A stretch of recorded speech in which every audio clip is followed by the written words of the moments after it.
आज का मेरा प्रकरण है मौलिक अधिकार। आइए जानते हैं मौलिक अधिकार क्या है। मौलिक अधिकार उन अधिकारों को कहा जाता है जो व्यक्ति के जीवन के लिए मौलिक होने के कारण संविधान द्वारा नागरिकों को प्रदान किए जाते हैं और जिनमें राज्य द्वारा हस्तक्षेप नहीं किया जा सकता है। Fundamental rights can not be interfered by the state. ये ऐसे अधिकार हैं जो व्यक्ति के व्यक्तित्व के पूर्ण विकास के लिए आवश्यक हैं और जिनके बिना मनुष्य अपना पूर्ण विकास नहीं कर सकता है। मौलिक अधिकार क्यों महत्वपूर्ण है? इन अधिकारों को मौलिक इसलिए कहा जाता है क्योंकि इन्हें देश के संविधान में स्थान दिया है तथा संविधान में संशोधन की प्रक्रिया के अतिरिक्त उनमें किसी प्रकार के संशोधन नहीं किया जा सकता है।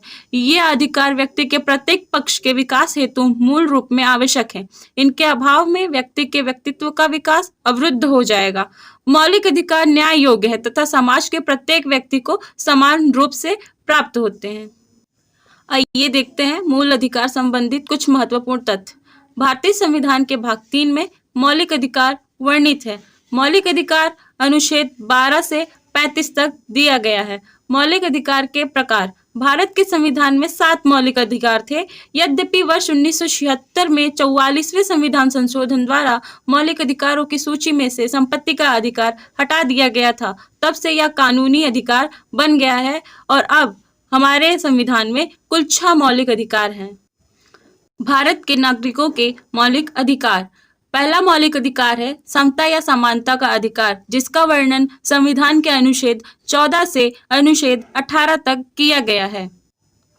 समता या समानता का अधिकार अनुच्छेद 14 से अनुच्छेद 18 तक। अनुच्छेद 14 यह कहता है कि विधि के समक्ष समता। इसका अर्थ यह है कि राज्य सही व्यक्तियों के लिए एक समान कानून बनाएगा तथा उन पर एक समान ढंग से उन्हें लागू करेगा। आर्टिकल 15 धर्म, नस्ल, जाति, लिंग या जन्म स्थान के आधार पर भेदभाव का निषेध। राज्य के द्वारा धर्म, मूल वंश, जाति, लिंग व जन्म स्थान आदि के आधार पर नागरिकों के प्रति जीवन के किसी भी क्षेत्र में भेदभाव नहीं किया जाएगा। आर्टिकल 16 यानी अनुच्छेद 16 इसके अनुसार लोक नियोजन के विषय में अवसर की समता। राज्य के अधीन किसी पद पर नियोजन या नियुक्ति से संबंधित विषयों में सभी नागरिकों के लिए अवसर की समानता होगी।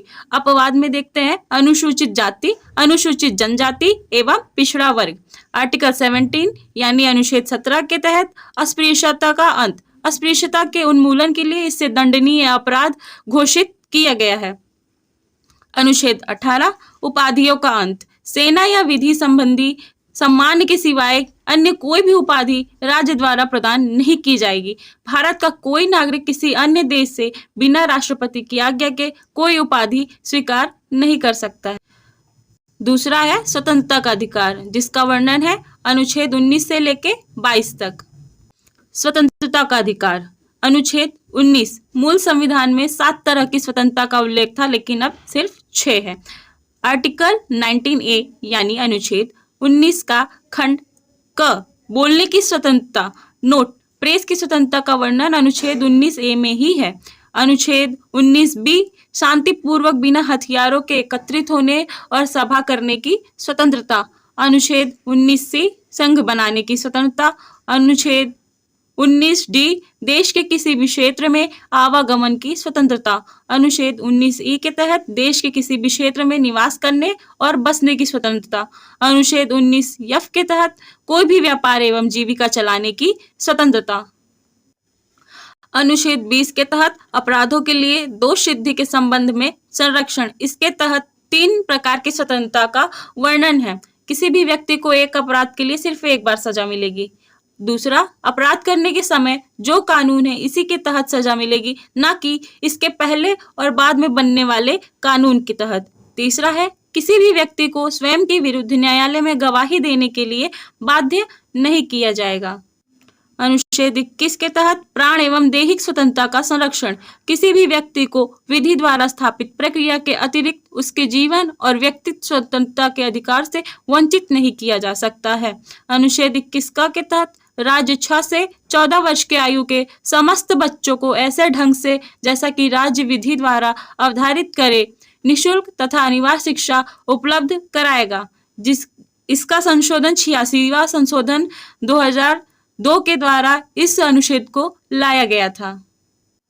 अनुच्छेद 22 कुछ दशाओं में गिरफ्तारी और निरोध में संरक्षण। अगर किसी भी व्यक्ति को मनमाने ढंग से हिरासत में ले लिया गया हो तो उसे 3 प्रकार की स्वतंत्रता प्रदान की गई है।